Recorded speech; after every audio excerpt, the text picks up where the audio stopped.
Elon Musk just stole 18 of Mark Zuckerberg's best AI engineers. So Zuck has offered his engineers $250 million each to stay at Meta, but Elon gave them something money couldn't buy, and they abandoned Meta. What do you think that was that Elon gave them that Mark couldn't? Shares in xAI at a really good valuation because Facebook is already worth a lot. So what are they going to do? Double? You're probably right on the shares, but here's Elon's response. So he said, many strong Meta engineers have and are joining xAI and without the need for insane initial comp. So the keyword, initial comp. Still great, but not unsustainably high. Also, xAI has vastly more market cap growth potential than Meta, and we are hyper merit based. Do something great and your comp can shift substantially higher. And you've read about this on Twitter. He'll have like young kids going in. If they do an amazing job, he'll promote them quickly. He'll pull in engineers from different areas.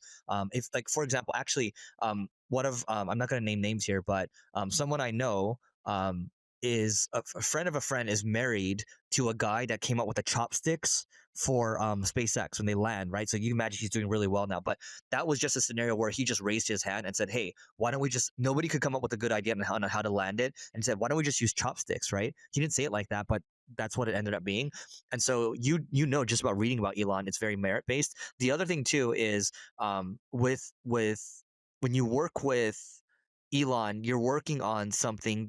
The vision matters a lot, and you've seen like he's gonna sleep in the office. He's gonna do whatever it takes to get there, and he is right. Vastly more market cap growth potential. We give him more stock, but I think he paints a very compelling mission and vision. And when he's pulling in SpaceX engineers and Tesla engineers to do whatever it takes to build the Colossus factory, you know that this is probably the best visionary founder of our time. Not saying that Meta is not interesting and Zuck isn't a great entrepreneur, but I think the fact that, by the way, you want to know some of the last names of these people he's pulling in? Let me tell you, Neil. You tell me what kind of people these are. Wait, Okay, let me ready? guess. They're from China or India. If I had to take a guess on the two, probably more from China. You're right. So Xinlei Chen specialized in multimodal AI at Meta. Qingyao Chuang worked on vision and video. Okay, and Alan Rice. That sounds American to me. Manage critical data centers. And so sometimes it's just not about the initial compensation. I think the money matters a lot, but I think the long-term compensation and the vision and the mission matter too. And being able to work with a generational entrepreneur, maybe the best one is great. Because I do think Zuck's a generational entrepreneur, but I think Elon's number one. Yeah, and I don't know how true this is, but speaking of these AI platforms, I was talking to a VC that was breaking down what is it called? Anthropic or Claude, right? Well, I don't know which one's a parent company name. Is it? Anthropic's a parent company, right? And they were talking about their valuation was either 70 or 100 or whatever. And they're just like, do you know how much some of these early investors made? And I'm like, I don't know, 10x, 20x, 30x. And he was just saying, and I don't know how true this is, he was saying, no, more like 2, 3x. And I was like, what? He's like, they've raised so much money, and with the warrants, it just makes it hard as an investor that's early to actually make huge premium. And I was like, oh, that sucks. Dude, you know what's funny? I bet your angel investment. Let me speak to my angel investments. I'm like, oh, so and so company raised at a $1 billion valuation or whatever. I'm like, oh, cool. And I'm like, I look at it. I'm like, oh, yep. My multiple is like 3-4x on that. Okay. And then like another company that I invested in. Oh, damn it, the safe note was too high. Okay, so maybe it's still a 6-7x return, but it's like that. Okay, and by the way, there's another company. I invested in Lime. Okay, I thought that was going to go to zero. Turns out they're driving a ton of EBITDA now, right? They're doing pretty well. I think it's like 150 a quarter or something like that. I could be wrong. So I'm like, oh man, I'm going to make a lot of money on that. Nope, I'm going to get like 3x once they go public. Okay, and so it just goes to show you that the game of venture angel investing, it's pretty harsh. And if you're not going to play full in, all out, you're probably not going to win. Dude, remember our dinner with Kellen at Abra, the Fuse VC guy? Yeah. So I met him up at Spago like a few weeks ago. Yeah. And we were talking about a company that, because I'm an LP in funds. I don't do as much angel investing anymore, but I tend to just stick with being an LP because it's easier. And he knew one of the funds I was the LP. And I'm like, yeah. I'm like, I keep getting reports from them because they have so many companies, and they made this fund. It's more than 10 years old. So it's pretty much wound down. They just have a few outstanding investments. So I was like, yeah, I'm like, this company here, I hope it's going to do really well because it's a massive SaaS company that does well into the 9 figures in revenue. not talking about like 100 million. I'm talking about well into the nine figures, like hundreds and hundreds and hundreds. And he's just like, no, not so much. I'm like, what do you mean? And he's like, dude, and we both didn't know the exact amount of money they raise offhand, and we didn't search it, but we both knew they raised over $500 million. So well over 500 million. And he's like, their churn is too high and their growth is non-existent. It's a flat company. And I was like, oh, even though we were the first check-in through that fund, there goes that money. Yeah. Plus, like, there's a lot of dynamics that we people don't think about, right? All the rounds of dilution, liquidation preferences, and all these things. Bad market to go public in, right? Or you have a tough government on you as well, the last administration, right? So you just never know. And it's just better to bet on yourself, and it's better to bet on yourself without many other outside influences. So when you have a board, when you have investors and things I think a board's actually good if you have an internal board, but when I think you have too many winds of opinions driving you, I don't think you can make a proper decision on your own, and that's what caused a lot of problems for people, especially right after 2021. It certainly did for me. Yeah, no. And this is why I don't do much angel investing and I stick with my own business. I'd rather just run Google ads or rank a site organically, or build up a brand and just generate revenue that way. It's more control and the returns tend to be better for people like you and I. That's actually the best part about being a marketer, because people have asked me a lot of times, and I know you must get this question a lot. If you had to start all over again, what would you do if you only had like $100 or $1,000? You must have answered that like 100 times by now, right? I'm assuming you got those questions a lot. Yeah. You get that question on podcasts a lot. Yeah, and I'm like, we're marketers. We would just start it all over, launch a site. I would just do the same thing. Yeah. So it's a great skill set. I think, by the way, just to read, like, it's earlier in this episode we talked about focus, but the problem with marketers is we know how to do so many different things to drive revenue, but then we think we're like God and we think we can do everything under the sun, and that is what ends up causing problems for us. You're actually much better acquiring all these skills, learning how to drive revenue, and then just focusing on one area, and that's how things have gotten really big. But I read this tweet from Andreessen Horowitz.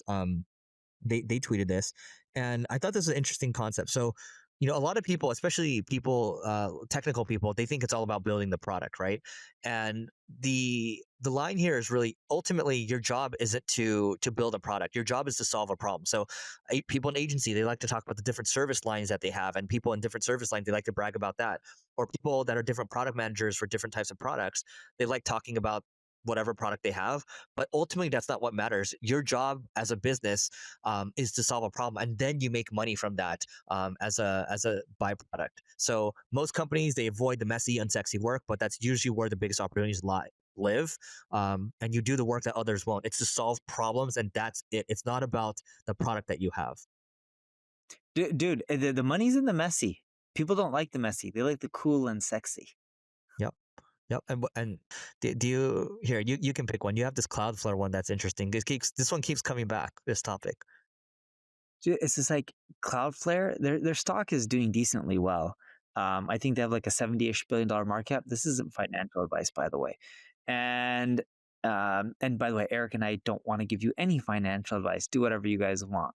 But Cloudflare just keeps pushing.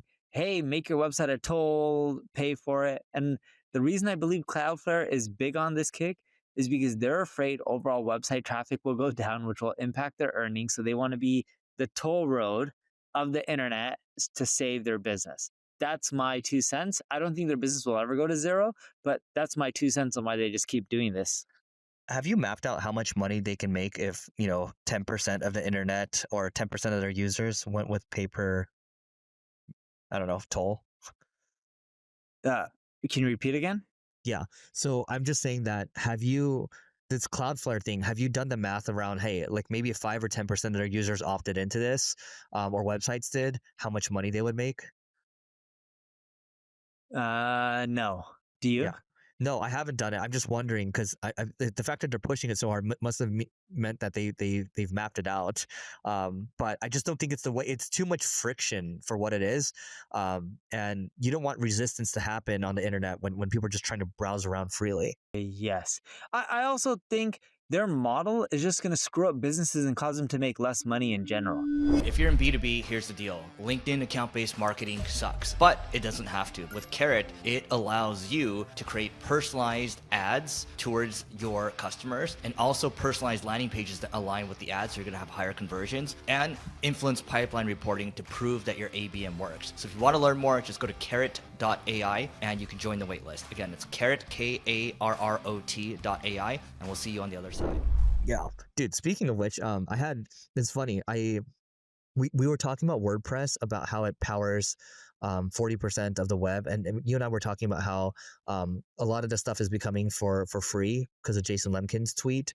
But WordPress was like automatic Matt Mullenweg. He responded to one of my Instagrams. I'm gonna look for it right now, but I don't know, that just brought it up. So let me see what he said. Go ahead. But I know a lot of people that talk about how WordPress is powering 40+% of the internet. It doesn't matter how much of the internet you're powering. All that matters is can you make money from powering 40% of the internet? WordPress does a decent job of making money, but not like Shopify. Shopify doesn't even power 10% of the internet or 5% of the internet. It's a much smaller number, but look at their market cap. Yeah. Anyway, it's too hard to find that tweet or that reel. So I'm gonna move on to the next one. You want to pick the next one? Let's go with the MIT report. Did you read that MIT report? I read that one, but the problem with that one is Ethan Molek, he actually looked at the methodology for that research, and it was only on 52 companies or something like that. Too small of a sample. The sample size was too small. So I'm like, okay, of course this thing's going to get a lot of headlines because people hate AI, freaking hate AI, right? And so, sorry, whoever heard me cuss, I meant freaking, but anyway, go ahead. They're in school right now, so we're good. Okay, all right. Go ahead. You can shed some insight. And sorry if your kids are listening in the background. But one thing I do agree with the report and they talk about how 95% of generative AI pilots at companies are failing. Now, I don't know if that number is 95% for most people or if it is 50% are failing. I do agree that a big percentage is failing. Does it mean generative AI is bad? No. Does it mean AI just in general is going to fail and it's a fad? No. It just means most people in an organization, I think this is very true. This is what I got out of the report more than anything else, don't know how to use AI effectively, and you need training in an organization to teach people how to actually use it to do their job better, or you need to replace people with people who actually already know how to use it so that way you don't have to train up your existing. I think the more realistic solution is you have to come up with some sort of training program to help all the existing people in the organization, because once you have too many people, it's not like starting from scratch. Starting from scratch, you can just hire people who are good to go from day one, but if you already have thousands of people, you got to figure out how to train these people to use these products correctly. I think there are 3 types of AI people at a company. You have, let's call it FCA. Okay, so you have people who are fanatics, that's the F. You have C's, these are the converts. And then you have people A, these are the anchors. So let's start with the anchors first. The anchors are the people who are unwilling, and these people that are dragging when it comes to AI, and these people don't like AI. Okay, those are people you probably need to rotate out of your company. Not financial advice. Let's rephrase. Those are people you need to rotate out if AI can help them with their job. Like if their job is legal and only going to court, and they're just amazing at fighting and litigating, and they barely use AI, but they have other legal people underneath them, you probably don't need to get rid of that person. Okay, then the converts are the people who are willing, but they just, to your point, they need to be guided, they need to be taught, and they need to be shown the light. They need to be pointing the right direction. So they're down to do it. You just need to show them. The fanatics, these are people that are talking about the latest things. Oh my God, this is happening over here. Oh my God, check this out over here. They're trying all the new things all the time. These are, you want to, there's only a handful of these people in your company. These are the people that you want to bring with you. And we actually have a mutual friend that I was texting with the other day, Neil. What he does, and I think this is genius, and I'll probably do the same thing here, is he has selected these fanatics, and then he takes them all on a retreat, okay? And it's like the super exclusive thing. It's like, oh my God, all these people, like, I want to go on that retreat. It's like the super like elite group. And then at that retreat, it's a hackathon where people are building things. They're only vibe coding things, and people are sharing what's happening at the end. It's also a grounds for him to see who they might need to let go, okay? Because some people will make excuses that, oh, I just couldn't build this, I couldn't do this, I couldn't do this. He's like, oh, man, I can't have you anymore, right? And so he decides to rotate people out. But the point is, doing this hackathon, he's probably going to do them once a quarter or so, but it gets the best of the best together. And you get to break bread with these people. You get to build better relationships, and you just get these fanatics together and point them in the right direction, and then they'll start guiding other people. But this is no different than what Steve Jobs did back in the day, where he had his top 100 people or top 150 people summit. And I do know there's some other companies right now that are doing that top 100. I think Coinbase does that too, where they have those people get together. And I think it's really smart if you can get your top 10% of people together for this specific initiative. Okay, so I have one issue with the fanatics, and now I can see you. I have one issue with the fanatics. We have quite a few of those fanatics in our business and a lot of my friends' companies, and I've seen them at publicly traded companies that have market caps 50, 100 plus billion. And I've interacted with a lot of them. This isn't all the fanatics, but a lot of the people in the fanatics bucket, they always tell me how the latest cool thing they're doing, and they say how this is awesome, and they show me the work. And most of the people I talk to that are in the fanatic category, they're doing all this cool stuff and it has no impact on revenue generation or saving money. All right, I'll give you one of those two, because that's the purpose of AI. Either make it so we make more money, or make things more efficient so we save money. Yep. Just as a business owner or executive, that's really what those two things people are looking at. Mm-hmm. So what I found really useful is that C category. What did you call the C category again? The converts. Okay. What I found is a lot of the converts there's a lot of people in that category that understand the concept that things need to either make more money or save money. They're just not as financially or tech savvy. And then having the fanatics help them be more efficient in those areas, we found to be a winning combination. Yeah, I think it's helpful if you have converts, especially that are business outcomes driven, because the fanatics are actually usually the, I would say, not usually, but a lot of the fanatics are younger people in their 20s or so, and are really excited about new tools and things like that. And dude, in my 20s, when I worked at different companies, I was always the new tools guy, right?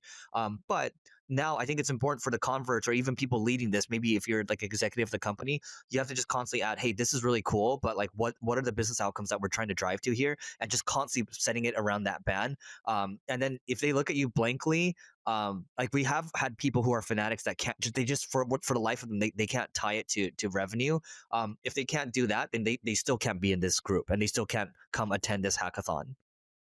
I haven't met one fanatic yet that is over the age of 35. I know they do exist, but in all the companies that I've talked at and the teams I've met, all the fanatics tend to be 35 or younger.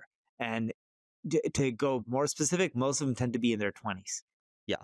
And I mean, even beyond that, some of them are like in their late teens. And then, you know, we have mutual friends that are hiring the late teens, and these teens actually sleep in the office, and they're like super fanatics. So we have one, he's early 20s. He's showing me all this cool stuff with AI. He's telling me like, if we don't do this in our company, it's going to die, right? Really loyal guy, great guy. I love him to death. Yeah. And he's showing me all this cool stuff. He's like, look how powerful this is. And for like 6 months now, I've try to drill down one point to him. I'm like, you need to focus on stuff that either produces more revenue or saves on expenses. Yeah. And we're talking about doing stuff for customers. And I'm like, yes, but the customers are paying us to help them drive more revenue. I get it's traffic or leads or sales, but overall, they're paying, and they need to see more revenue in a profitable way, and it has to be more profitable than what they're doing before, or they need to save money. And I'm like, and some of these younger people, I really struggle for them to get that concept. Yeah. No, it's even I just find that I need to repeat myself over and over. And if they don't get it past like, I don't know, the 4th or 5th time, then I'm probably moving on to like talk with somebody else. So that's just how it is. Oh, you're wearing your watch today. Yeah. Oh, you must be going to lunch or something. You do? I don't notice. Yeah, even when we do our recordings, they usually have a watch on. Oh, I don't notice. But actually, no, probably I would say 50-50. But when I have meetings or I'm going somewhere, yeah. Today I had kids go to school, so I had meetings and stuff. Speaking of AI, did you know that YouTube, there's this guy named 𝗔𝗕𝗢𝗨𝗧. He's basically saying that YouTube is now in easy mode for new channels in 2025. So YouTube apparently made an update recently. So they now run on a dual algorithm system. So they have the old model plus Gemini AI. So Gemini prioritizes viewer experience, relevance, fact-checking, and emotion for YouTube. And so practical strategies now, it's saying that you want to use Google's ranking signals. So it says use, here I'm just looking at it, use Google ranking images and thumbnails, add factual details, names, dates, locations, and descripts, match background music to intended emotion, encourage context-rich comments by asking questions. So basically, it's what it's saying is these fast edits and all these things and the suspenseful music and all that, Gemini can now detect that, and that's not what it's looking for anymore. So Gemini is running quietly in the background. It's learning from videos, audience patterns, and after a year of training, Gemini now helps decide what YouTube recommends and ranks, working alongside the original algorithm, meaning that there are two now, which is what I said earlier. And they haven't really publicly announced it because they're still testing it. But basically, and I'll wrap this up here. So focus shift is now on viewer experience. So unlike before, it's not about flashy editing or transitions. Gemini focus on individual viewer patterns. So what people have watched, what they're evolving to, and what they're likely to watch next. And it creates a profile, right? And that means that if you're a smaller creator, you want to get into YouTube. Neil and I have been talking about YouTube quite a bit. Smaller channels can now compete with larger ones by tailoring content to Gemini's priorities. So haha, that means our marketing school YouTube channel should do better theoretically. And you know what's funny, Neil? My mom kept telling me, she kept asking me why I wasn't getting any views. I didn't realize she was talking about my my marketing school channel or our marketing school channel, because each video before would get like 20 to 30 views. And Really? yeah, but like now it does better. But the content that we have, I think if it's going to go down this path, this algorithm, I think it's going to do a lot better. So it says success depends less on entertainment value now and much more on how well the content matches what Gemini expects and verifies. So let's talk about this. Keep going. I had to send this text. Someone screwed up on my headline. They just published my video on ChatGPT. Now Neil's pissed. So I know how. Yeah, Neil now I'm really pissed. So Neil's out of it now. So I just think my reaction here is that if people are watching deep content, so let's say when I say deep content, like a screen share for 30 minutes or an hour or something like that, I've seen some people do it well. I know there's this guy, Wes McDowell, I think he does these 20 to 40 minute videos. And I like doing these screen share videos, or I like talking for 30 minutes or so. And I think the thing to understand is that if you have a lot of people leaving comments under saying, I don't know why this isn't getting more views, that means your video is probably really good. It's just the algorithm hasn't picked up on it yet. And if the algorithm's actually getting smarter, this means that smaller creators are going to have a shot. And I do think my bet in the next 6 to 12 months, if this algorithmic change is true, the marketing school podcast channel is going to grow a lot faster. And it's about damn time. Oh, that's good. Dude, what pisses me off, and I know this is a side tangent, my team publishes content. You know, some of the stuff we use contractors. I'm texting the contractor right now, and I said, use the title, rank number 1 on ChatGPT, my 3-step traffic system, and then the video's not doing well, and then little do we see, they pick their title. Is ChatGPT the new Google for traffic? And I'm like, guys, stop trying to like just do stuff that is like, oh, let me try to do something that's like more evoking curiosity. And I'm like, dude, people use YouTube for educational. The video breaks down how to rank on ChatGPT. Let's just keep it simple. I just hate when, so I run into the same problems that you run into. When instructions are given, instructions aren't followed. And then the thing is, I come back and I catch it later, and I feel like I'm constantly looking behind my shoulders. Is that kind of how you feel? Yes. Yeah. And I can't wait for the time where I don't have to do that anymore. Yes, same here. Yeah, because look, here's what I'll call out. So those of you that can't see the video right now, once this happens, it ruins your day. Like I'm looking at Neil right now, and I know how, because I feel the same way too. And I already know Neil's day is ruined for the next 5 to 10 minutes at least. I'm pissed. Yeah, and so I'm trying to. What's going to happen after this? On camera, yes. What Neil's going to do after this? He's going to send them like a barrage of text messages. He's going to get into it. Already did. While we're on the phone. 1, 2, 3, 4, 5, 6. I counted 6 ones a screenshot. 7 text messages while I'm recording a podcast, and then just wait till I'm done. Dude, can I tell you something? So I was talking about this last week, but I've been so impressed by 𝗔𝗕𝗢𝗪𝗧.co, so the YouTube jobs website. because it literally, I think I told you this, but it shows you who verified, who they've actually worked with, because the other channel has to verify that they work with them. So when people apply now, I have like it'll score them like a purple diamond is like the highest rank, and it'll show like gold let's star. go back. I'm a little confused. There's a site called what? YT Jobs? Yeah, this will help you, I think, with your situation right now, because this is YouTube related. Yeah, a little bit. Yeah, but what's the exact URL? Okay. I'm confused. YT stands for YouTube, so 𝗔𝗕𝗢𝗪𝗧.co. That's the website. Okay, so it's not like a YouTube's job website. It's a third party. It's a third party. It's not owned by YouTube. Yeah, and the good news with this website is all the creators that are applying to work for your company, again, they are verified. Whoever they say they've worked with, like, you know, this person, 6 million subscribers, 12 million subscribers here, and they have testimonials and things like that too. And I'll ask them, I'll say, hey, if you're going to apply for this job, show me 3 retention graphs, show me what you would do with this video. And the people that are serious, they'll do the work. And literally, we've had one editor that we've been testing. He is head and shoulders above all the editors that I've ever worked with in the past. And they just know what to do. They'll like be proactive about ideas. They'll send Loom videos and things like that, where it's like, I feel like instead of looking behind my back, I feel like they're watching my back. You know what I mean? And this is no different than, you know, Neil, the way that I stole from you around hiring people who have at least 2 promotions at 2 different companies. These guys have it. And so you look for the people with the gold purple diamond and the gold stars.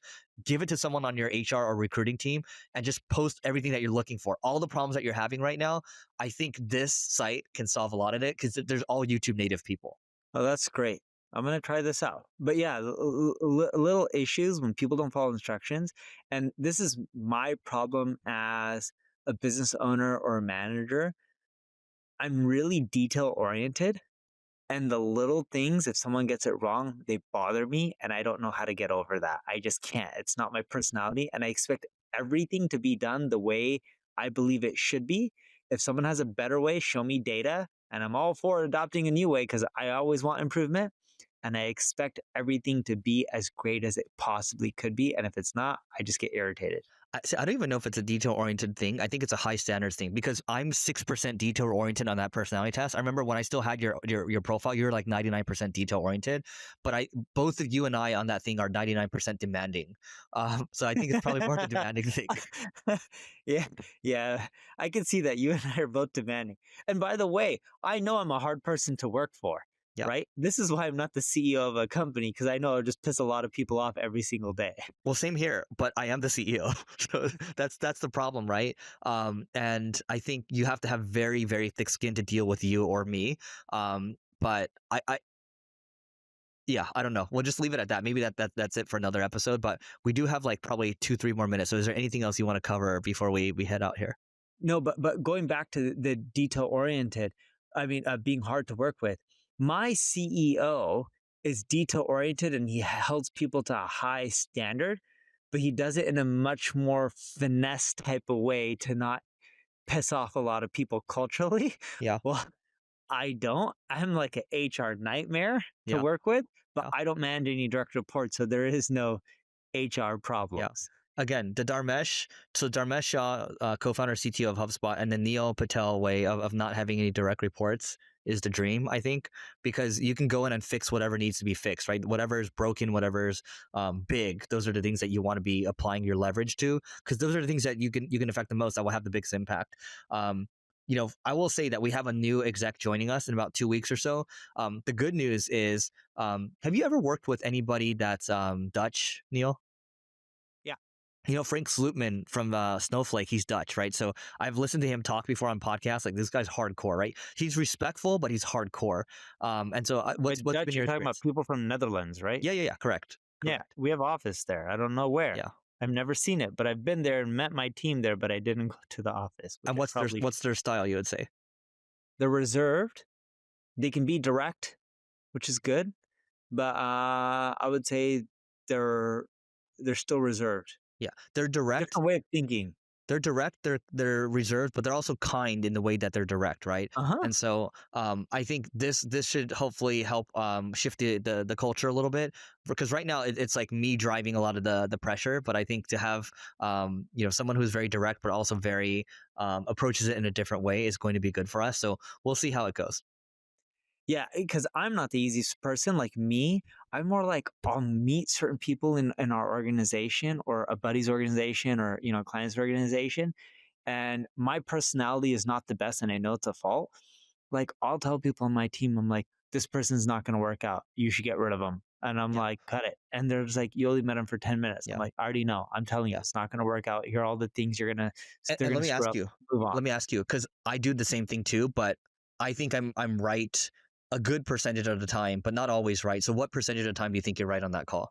Like more than 95% of the time. Okay.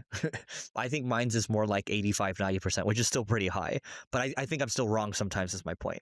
So in the 7 years in business at NPD, or 8 years, I don't know how many years, I only made that call one time where I was wrong, and that person still stuck around. Yeah. And the person stuck around because my executive team said, no, you're wrong. We've worked with them in the past. They're amazing. Yeah. They just need a much longer ramp up time. I was like, okay. Then. But you're okay being wrong too. Like it's actually more convenient to be wrong. It's convenient to be wrong. They'll call me out and I'm like, yeah, I know I'm wrong. I don't care if I'm wrong. I don't care if I'm right. I just want growth. And if everyone said, Neil, you suck, you should just pick up trash all day long and we would grow faster, I'd be like, cool. I used to pick up trash and clean restrooms for a living. I'll do it again. If you tell me that's going to provide more growth, tell me what to do. I will gladly do it. I don't care what it is. Cool. All right, guys, that's it for today. Please don't forget to rate, review, subscribe, and we'll see you later.